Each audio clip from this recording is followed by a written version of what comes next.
सीताराम सीताराम सीताराम। अब देखिए आगे की कथा इस प्रकार सुनाते हैं। रात काल राम लक्ष्मण विश्वामित्र जी के साथ मिथिलापुर से वन की ओर आगे को बढ़े। उसके वन देखने के लिए निकले। एक उपवन में उन्होंने एक निर्जल स्थान देखा, जहाँ वहाँ कोई न जल था न कुछ था। निर्जल स्थान देखा। राम बोले, गुरुदेव ये स्थान देखने से आश्रम जैसा दिखाई देता है। यहाँ पर तो कोई आश्रम जैसा दिखाई दे रहा है, तो यहाँ कोई ऋषि मुनि दृष्टिकोण नहीं नजर आ रहे, और यहाँ कोई ऋषि मुनि तो नजर ही नहीं आ रहे हैं। तो इस पर विश्वामित्र जी ने कहा, यह स्थान कभी महात्मा गौतम का आश्रम था, और वे अपनी पत्नी अहिल्या के साथ यहाँ रहकर तपस्या करते थे। यहाँ अपनी धर्म पत्नी के साथ अहिल्या के साथ रहकर तपस्या किया करते थे। एक दिन गौतम ऋषि की अनुपस्थिति में इंद्र भगवान ने गौतम जी के वेश में आकर अहिल्या के प्रणय याचना की।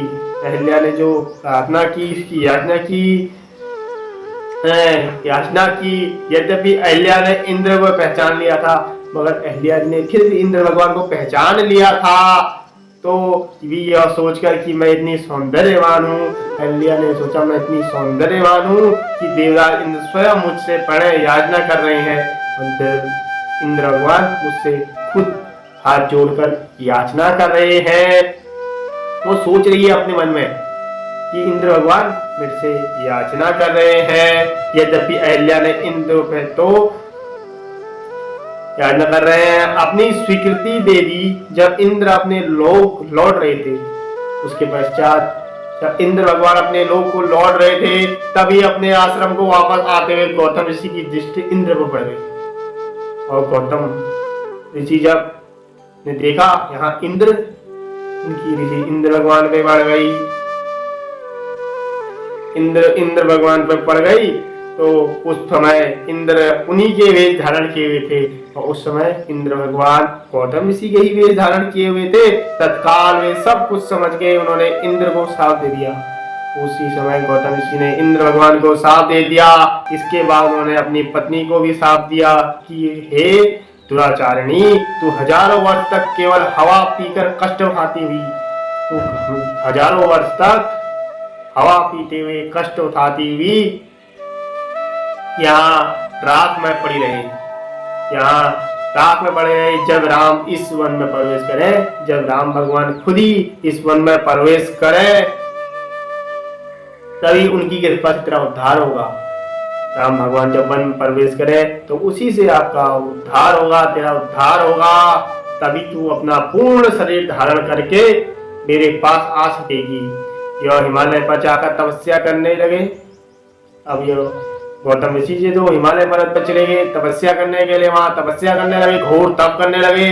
अतः हे राम, अब तुम आश्रम के अंदर जाकर अहिल्या का उद्धार करो। कि हे राम, तुम अयोध्या में जाकर अहिल्या का उद्धार करो। विश्वामित्र जी की आज्ञा पाकर वे दोनों भाई आश्रम के भीतर प्रविष्ट हुए।